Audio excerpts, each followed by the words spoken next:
तुमने 3000 सालों से मांग के खाया, भीख मांग के खाया और हमें कहते गोडे बचा रहे। आप अपने बाप दादाओं से पूछो कि आपने सदा मांग का खाया, क्या आपने मेहनत करी, क्या आपने मेहनत करके खाया?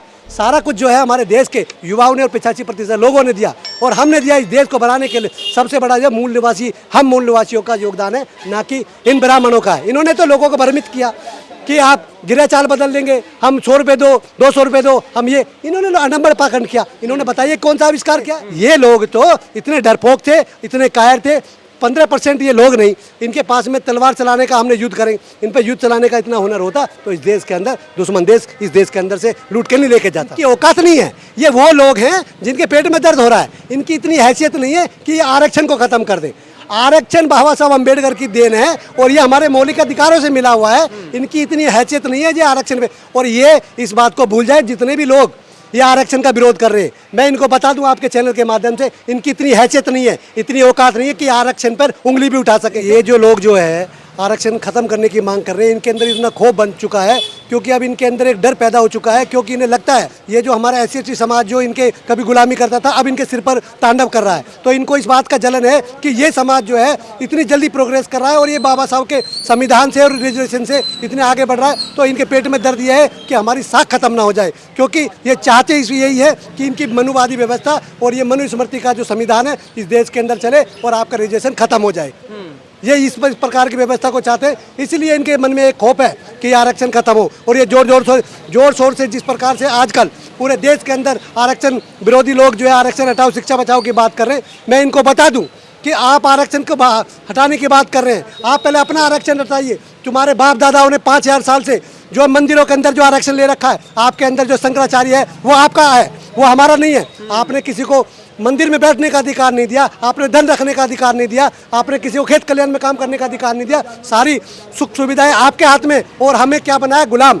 आज हमें आरक्षण की जरूरत, इनको डर इस बात का है क्योंकि आज हम हर प्रकार से संपन्न हो रहे हैं। आज हम हर प्रकार से संपन्न हैं तो इनको इस बात का डर है। हम कहते हैं आरक्षण खत्म कर दो, आप आरक्षण खत्म कर दो, लेकिन आज जो है मंदिर के अंदर शंकराचार्य एक दलित बनेगा। लेकिन कहा जा रहा है कि सवर्णों के बच्चे दिन रात मेहनत लगा के पढ़ते रहे और आपके बच्चे आरक्षण की मलाई खाते रहे। देखिए, स्वर्ण के बच्चों की मैं बता दूं, अभी एक बहुत बड़ी पुरानी घटना नहीं है, गलगोटिया यूनिवर्सिटी। शर्मसार बात है कि इन पर जो है एक रोबोट बनाया गया, जो डॉग बनाया गया था, उसमें इन्होंने कह दिया कि ये तो जो है हमने बनाया 200 करोड़ रुपए लगा के, और ये 2.5 लाख का खरीद के लाए थे चाइना से। तो ऐसे ये मेरिट वाले लोग हैं, ये क्या दम भरेंगे हमारे सामने? अरे हम तो खेत कल्याण वाले लोग थे, इस देश को हमने बनाया। आज पूरी दुनिया के अंदर जो है पूरा देश जो आज भारत विकसित है वो हमारी वजह से है, क्योंकि खेत हमने बनाए, खलियान हमने बनाए, मकान हमने बनाए, इंजीनियरिंग हमारी सबसे पहले लगी। और इस देश के अंदर जब तक हम मजदूर वर्ग 85% वर्ग है तब तक ये देश उस पर जीवित है, इनकी आडंबर पाखंड पर जीवित नहीं है। जिस तरह से आंदोलन तेज हो रहा है, लग रहा है आरक्षण खत्म हो जाए। आरक्षण खत्म होने की औकात नहीं है इनके आरक्षण खत्म करने। तो ये भी नहीं पता कि आरक्षण 10 साल के लिए है ही नहीं। शिक्षा का और नौकरी का जो आरक्षण है वो हमें हमारे मौलिक अधिकारों ने दिया। 15A, 15B, ठीक है, 16A, 16B, 16CD, ये हमारे मौलिक अधिकारों के से हमें ये रिजर्वेशन मिला नौकरी का, पदोन्नति का, और हमें जो है शिक्षा का अधिकार। ये जो आरक्षण जिस बात की बात करते हैं 10 साल की, इनको ये बेवकूफ़ों को पता होना चाहिए। उस आरक्षण की बात करते हैं जो हमें अनुच्छेद 334 भाग 16 देता है, जिसमें हमें ये कहा गया है कि आरक्षण राजनीति का आरक्षण 10 साल के लिए रहेगा और 10 साल के बाद में इसको जो है ख़त्म कर दिया जाएगा। लेकिन राजनीतिक दलों ने उसको अपनी मलाई समझकर उनको वोट का बैलेंस बनाकर उन्होंने उस चीज़ को कंटिन्यू करे रखा। लेकिन हमें राजनीतिक आरक्षण को आज खत्म कर दो, हमें जरूरत नहीं है, क्योंकि 132 सांसद हैं हमारे। आरक्षण जो आज हमारे 132 सांसद है वो क्या कर रहे हैं हमारे समाज के लिए बताइए? वो गुलाम बने बैठे, तो उस रिजर्वेशन का हमें तो कोई बेनिफिट हुआ नहीं। तो इसलिए आप उस रिजर्वेशन खत्म कर दो, हमें नहीं चाहिए वो आरक्षण, उसको खत्म कर दो। क्यों? क्योंकि जिनके लिए वो आरक्षण की प्रावधान किया गया बाबा साहब अम्बेडकर, उनकी मान्यता ये थी कि जब हमारे 132 सांसद हमारे वहाँ पर जाएंगे तो ये हमारे लोगों की आवाज़ उठाएंगे, उनकी शिक्षा की बात करेंगे, उनके रोजगार के। लेकिन वो इतने नालायक निकले, वो तो उनके गुलाम बन के, उनके पटके पैर कर, उनके पट्टे पैर कर, उनके गुलाम बन के उनके तलवे चाट रहे। हमारे मान्यवर साहब ने जब भी तो लिखा, चमचा युग लिखी कि चमचों के चमचे, हमारा समाज चमचों का चमचा बन गया और वो नेता लोग चमचे बनकर आज उनकी गुलामी कर रहे। तो उस रिजर्वेशन का हमें कोई फायदा नहीं है। हम तो कहते हैं उसे आज खत्म कर दो, हमें जरूरत नहीं है आरक्षण। लेकिन जो लोग इसका विरोध कर रहे हैं आरक्षण का, वो खुद 10% TWS का। अरे भाई साहब, सुदामा कोटा, ये सुदामा कोटा है, ये सुदामा कोटा भीख मांग रहे जो कल तक हमें भीख बताते थे, आज कैसे ले रहे? आज वो भीख मांग रहे हैं और आज सबसे ज़्यादा है। और देखिए मजे की बात, देश के अंदर किस प्रकार से सरकारों ने व्यवस्था खेली, जबकि 49.5% से ज़्यादा आप आरक्षण नहीं दे सकते, लेकिन उन्होंने 10% है लोगों को 10% आरक्षण दे दिया। हमें बताओ किस तरह से आरक्षण मिला? हमें आरक्षण पूर्ण रूप से लागू भी नहीं हुआ और उनको पूरा दे दिया 10%। फिर भी इनके अंदर आज उस भीख पर ये निर्भर है, फिर इनके पेट में क्या दर्द हो रहा है जब इनको रिजर्वेशन मिल गया। लेकिन हमने फिर भी, हमारे समाज के किसी लोगों ने कोई विरोध नहीं किया और इनका 10% लोगों को 10% पूरा आरक्षण 100% दे दिया, फिर भी इनको परेशानी है। तो इन्हें प्रॉब्लम क्या है, जबकि हम तो आरक्षण से बहुत दूर हैं, हमें रिजर्वेशन कितना मिला? आप अच्छा, हम आपका समाज भी ये समर्थन कर रहा है कि आरक्षण खत्म कीजिए, लेकिन उससे पहले जाति खत्म कीजिए। जाति खत्म करो, आरक्षण खत्म करो, लेकिन हमें ये मत दिखाओ कि हम तो ठाकुर हैं और एक दलित है। दलित कैसे कह सकता है गर्व से कि मैं एक दलित हूँ, या मैं जाट हूँ, या मैं चमार हूँ? वो कैसे कह सकता है? ठाकुर मुँह पे ताव मारता है, कहता है कि मैं ग्रेड ठाकुर हूँ, कोई कहता मैं ब्राह्मण हूँ, कोई कहता मैं क्षत्रिय हूँ, कोई कहता मैं बढ़िया हूँ। तो ये गर्व के उनके चिन्ह हैं, लेकिन हमारी जाति गर्व की नहीं है। हम कैसे गर्व से कह सकते हैं हम जाटव हैं, हम दलित हैं? क्या हम ये लोग कह सकते हैं? तो जाति हटाने के लिए बराबरी का रिश्ता करो और रोटी बेटी का रिश्ता करो। आप जो संबंध कब बनाओ, शादी विवाह का संपर्क जोड़ो, जब जोड़िए देखिए कैसे काम चलेगा। देख, हम कहते हैं कि सब, हम हर तरह से तैयार हैं, लेकिन समानता बिल्कुल निष्पक्षता से होनी चाहिए देश के अंदर। और हमारे भारत के मूल निवासी जितने भी हैं 85% सब ने नेकी से और सब ने ईमानदारी से काम किया, जब ये देश यहाँ तक पहुँचा। इस बात में कि जो स्वर्ण समाज कहता कि जो बहुजन समाज के लोग हैं वो मेरिट वाले नहीं होते, ये गलत धारणा है। और ये इस प्रकार से गलत धारणा है क्योंकि ये लोगों के अंदर भरम फैला रहे हैं। आज हम मेरिट की बात कर रहे हैं, अरे हमारे बाबा साहब अम्बेडकर ने, आप ये देखिए, बताइए उनके सामने इनके मेरिट वाले कितने लोग टिकते हैं? एक भी आदमी इनके हमारे बाबा साहब अम्बेडकर के सामने बताइए कौन टिका? जब इन्हें रिजर्वेशन के लिए, जब संविधान बनाने के लिए कोई नहीं मिला तो ये बाबा साहब के सामने आए। तो ये बताइए वहाँ मेरिट थी? हमारे बाबा साहब अम्बेडकर से बड़ी मेरिट किसके पास थी? बताइए। हमारे सभी महापुरुषों ने देख लीजिए, क्या ज्योतिबा फुले अंग्रेज जो है, क्या उनका लॉ ऐसे मानते थे? क्योंकि वो बहुत बुद्धिजीवी थे, वो मेरिट के भरोसे नहीं थे, वो मेरिट में भी आगे थे और हमारा समाज मेरिट में भी आगे है। छोड़ समाज तो ये कह रहा है कि आरक्षण ने गधों को घोड़ा बना दिया है। इस तरह की धारणा कर रहे हैं कि गधे घोड़े। अरे तुमने 3000 सालों से मांग के खाया, भीख मांग के खाया और हमें गधे घोड़े बता रहे। हमारा समाज तो शुरू से ही मेहनत कस रहा है। हमारे समाज ने जितना इस देश को दिया है, खेत खलियान हमने दिए, ये मकान हमने दिए, बिल्डिंगें हमने दी, जितनी भी देश के अंदर कंस्ट्रक्शन है सब में हमारा योगदान है। तो गधे घोड़े की जो बात है, इनको ये समझना चाहिए कि आप अपने बाप दादाओं से पूछो कि आपने सदा मांग का खाया, क्या आपने मेहनत करी? क्या आपने मेहनत करके खाया?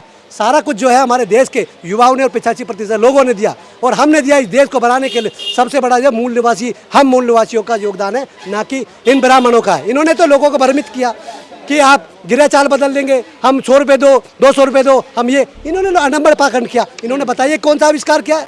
लेकिन सर जो ये मांग कर रहे हैं कि आर्थिक आधार पर होना चाहिए आरक्षण, क्या लग रहा है आर्थिक आधार पर जातिवाद होता है? आर्थिक आधार पर कैसे हो सकता है? क्योंकि ये जो है, ये हमें जो रिजर्वेशन मिला, ये मिला है सामाजिक आधार पर। इसका महत्व ये है क्योंकि अगर 4 लोग खड़े हैं, एक क्षत्रिय खड़ा है, एक बनिया खड़ा है और एक ब्राह्मण खड़ा है, एक दलित खड़ा है, तो ये जो 3 लोग हैं वो गर्व से कहते हैं कि मैं अपनी जाति के बारे में, द ग्रेट ठाकुर है, द ग्रेट ब्राह्मण है, द ग्रेट स्वर्ण है, बढ़िया है। लेकिन क्या दलित कह पाएगा? तो ये सामाजिक स्तर पर जो उसको झेलना पड़ा, प्रताड़ना झेलना पड़ी है दलित समाज को, तो इसलिए बाबा साहब अम्बेडकर ने कहा कि जब तक ये समाज का, दलित समाज का व्यक्ति बराबरी का अधिकार नहीं ले लेगा और जब तक वो समान रूप से बिल्कुल अपने पैरों पे खड़ा नहीं हो जाएगा, तब तक ये रिजर्वेशन रहेगा। तो इसमें सामाजिक स्थिति के ऊपर हमें मिला है दलित समाज के लिए। क्या एक बात बताइए, किसी गरीब पंडित को ले लीजिए, क्या किसी को गरीब पंडित के घोड़ी चढ़ने से रोका गया? किसी दलित के मूंछें उखाड़ी गई? ब्राह्मण समाज की मैं एक बात कह रहा हूँ, ब्राह्मण समाज का कोई गरीब है, अगर वो व्यक्ति रोड पे चल रहा है, वो शादी कर रहा है, वो घोड़ी पे जा रहा है, तो क्या किसी ब्राह्मण समाज का, चाहे वो बेशक कितना ही गरीब है, चाहे वो मजदूरी क्यों ना करता हो, क्या उसको घोड़ी से उतारा गया? क्या उसकी मूंछें उखाड़ी गई? नहीं उखाड़ी गई ना।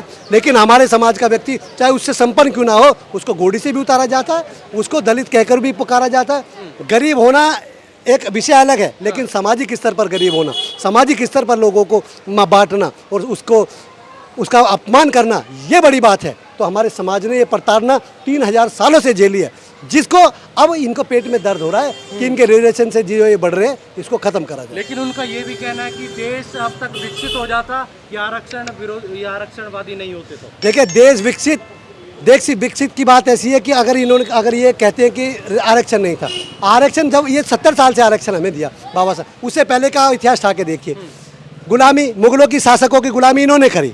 आप तो जब तो आपके पास 100% आरक्षण था, आपके पास ही खेत खलिहान थे, आपके पास ही जमींदारा था, आपके पास ही समाज का जितना ठेकेदारी आपके पास थी, आप ही चुन सकते थे सब कुछ, आपने शंकराचार्य आपके सब थे, तब आपने क्यों नहीं बचाया इस देश को?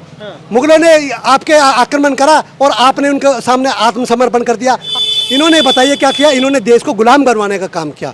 ईस्ट इंडिया कंपनी आई, उसके बाद में ईस्ट इंडिया, तो ये गुलाम जो बने हैं समय समय पर, ये अंग्रेज आए और ये मुगल आए, तो ये SC ST ने नहीं बनवाया, ये इन्होंने बनवाया जो अपने आप को आधा जो कहते हैं कि हम क्षत्रिय हैं, इन क्षत्रियों ने बनाया, हमने नहीं बनाया।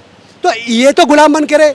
आज भी अगर आप इतिहास उठा के देखियो, जो मुगलों के जो आपके जो नवरत्न हैं, अरे टोडरमल ले लो, मान सिंह ले लो, चाहे बीरबल ले लो, ये सारे सरमारे, इन्होंने उनकी गुलामी करी है। हमसे कहते हैं कि हमने गुलाम बना दिया, लेकिन वो तो उसमें भी कहते हैं कि बुद्धि से विद्वान थे, इस वजह से बुद्धि से विद्वान है तो गुलामी क्यों कर रहे हैं? अरे बुद्धि से विद्वान थे तो उनको भगाते ना, और इस देश में से अंग्रेज भगाते। क्योंकि जब हमारे सम्राट अशोक का काल था, क्या कोई अंग्रेज इस देश के अंदर घुस पाया? क्या कोई मुस्लिम घुस पाया? क्योंकि हमारे सम्राट अशोक ने इस देश के अंदर अपना स्थापना काबिज की, अपना शासन चलाया। क्या कोई अंग्रेज आया? क्यों? क्योंकि वो बुद्धि से विद्वान थे। ये लोग तो इतने डरपोक थे, इतने कायर थे। 15% ये लोग नहीं, इनके पास में तलवार चलाने का, हमने युद्ध करेंगे, इन पर युद्ध चलाने का इतना हुनर होता तो इस देश के अंदर दुश्मन देश इस देश के अंदर से लूट के नहीं लेके जाता। लेकिन सर सवाल ये है कि वर्तमान में कितनी संख्या में जो ये आरक्षण हटाओ की जो संख्या आ रही है, कितनी संख्या में है ये चुटे पुटे लोग हैं, ये जरावे जो चल रहे, इनकी औकात नहीं है। ये वो लोग हैं जिनके पेट में दर्द हो रहा है, इनकी इतनी हैसियत नहीं है कि ये आरक्षण को खत्म कर दें। आरक्षण बाबा साहब अम्बेडकर की देन है और ये हमारे मौलिक अधिकारों से मिला हुआ है। इनकी इतनी हैसियत नहीं है ये आरक्षण पे, और ये इस बात को भूल जाए जितने भी लोग ये आरक्षण का विरोध कर रहे हैं। मैं इनको बता दूं आपके चैनल के माध्यम से, इनकी इतनी हैसियत नहीं है, इतनी औकात नहीं है कि आरक्षण पर उंगली भी उठा सकें। क्यों? क्योंकि ये बाबा साहब अम्बेडकर ने हमारे मौलिक अधिकारों में दिया है। अनुच्छेद 32 ये जो हमें जो है ये देता है कि हमारे मौलिक अधिकारों को कोई छेड़ेगा तो उसको हम जो है सीधा सुप्रीम कोर्ट में खदेड़ देंगे।